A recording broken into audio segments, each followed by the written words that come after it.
The battle is about to commence. The reply now from the Baron Bailie of Blackness, Martin Brown. Martin, the last word of this duel goes to you. On guard. Ladies and gentlemen, the Baron Bailie of Blackness.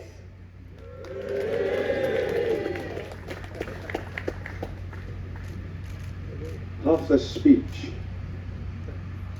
was actually aimed at Malcolm, thinking he had found out something else, so I'll just continue. My Lady Provost, Vice Admiral of the 4th, my Lord Deacon of the Dyers, past Provosts, Deacons, ladies and gentlemen, and Malcolm.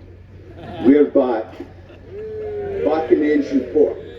It's been a while, and we've never been so glad to see you. The ache I felt, as we all did, is something I never want to feel again.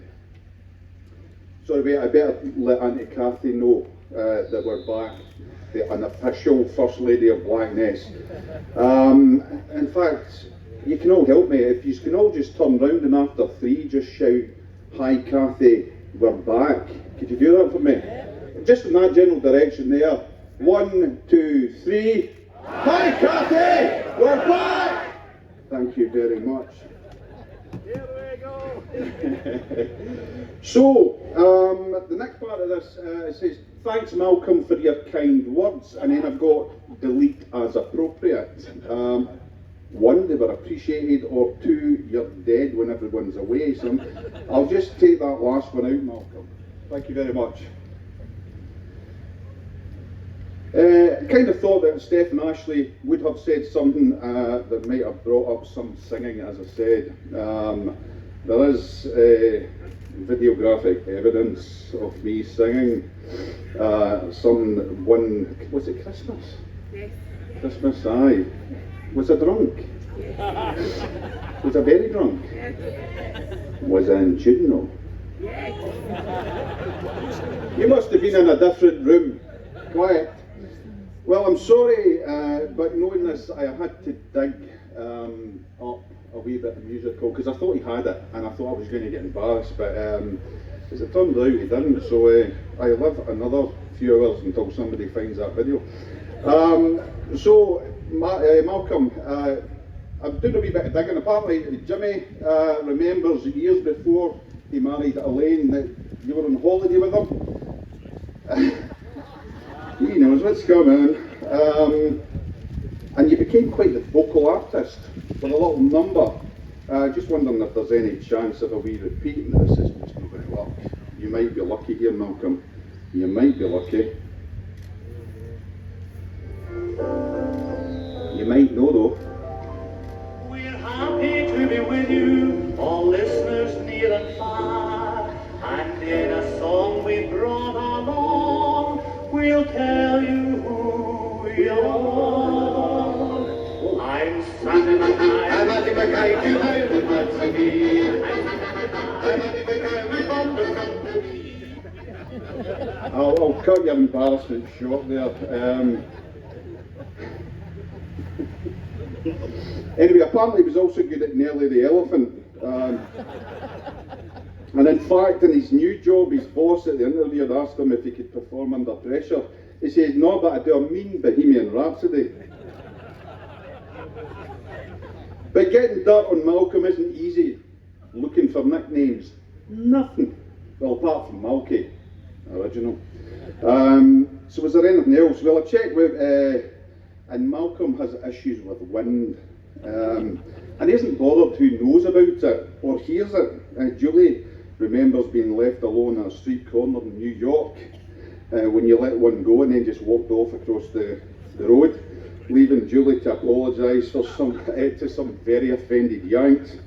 One good point about this story is that Julie described it as loud and mildly musical.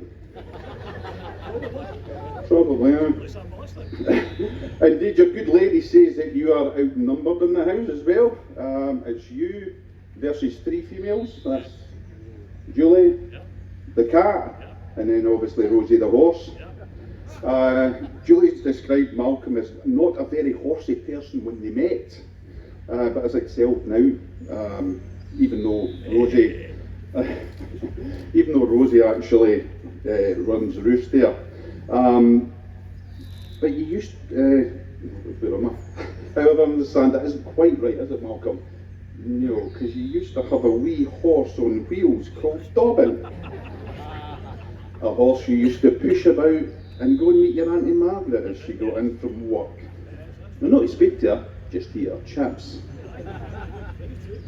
So it would seem that Malcolm had a love of animals for years. Well, I assume so, because when he was 4, he was out and about on his wee tractor and trailer, playing with Tom Wallace. Climbed through Jimmy Temple's fence and opened the cage that held the pet bird and let it fly off. Jimmy was a policeman as well, so I'm not sure if any charges were brought against this wee cherub behind me.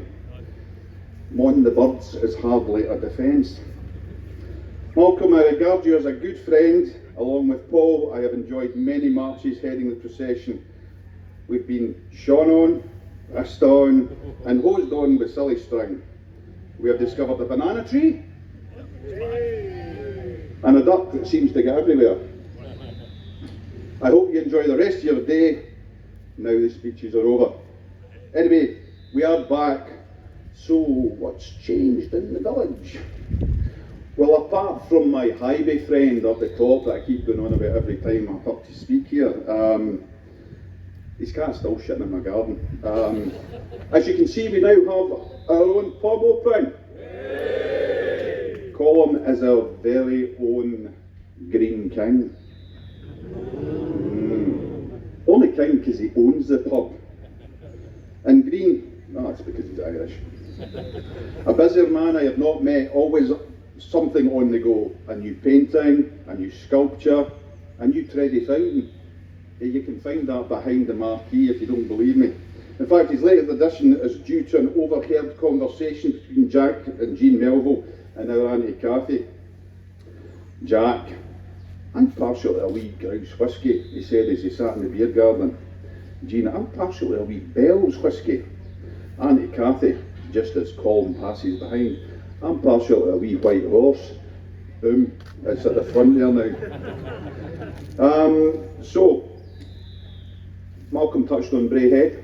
Check this out for a wee line up here. We've got a provost, ex-Braehead, Bailie, ex-Braehead, Malcolm, ex-Braehead, Junior Bailie, new to Braehead, Senior Bailie, second home Braehead, golf course, now that he's retired, and the middle Bailie.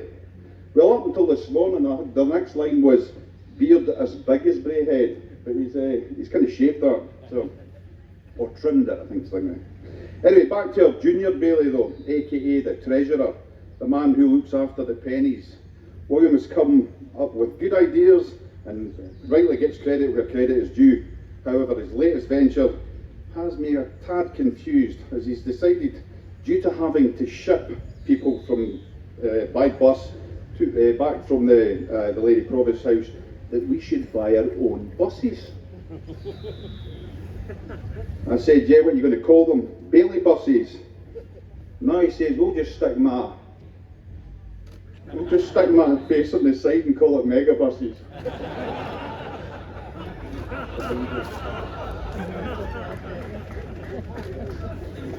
Finally, and before I finish up, I want to say a few words about our new Lady Provost. I'm honoured to be your Baron Bailie on this your first visit to our ancient port. May your 3 years be filled with sun, fun, laughter, packed streets, cheering crowds, and above all, a stronger marches.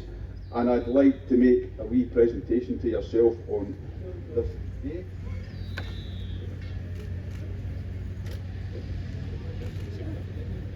You can get a look at it later. Please raise your glasses. The toast is, long live the Lady Provost, long live Blackness, and long live the marches.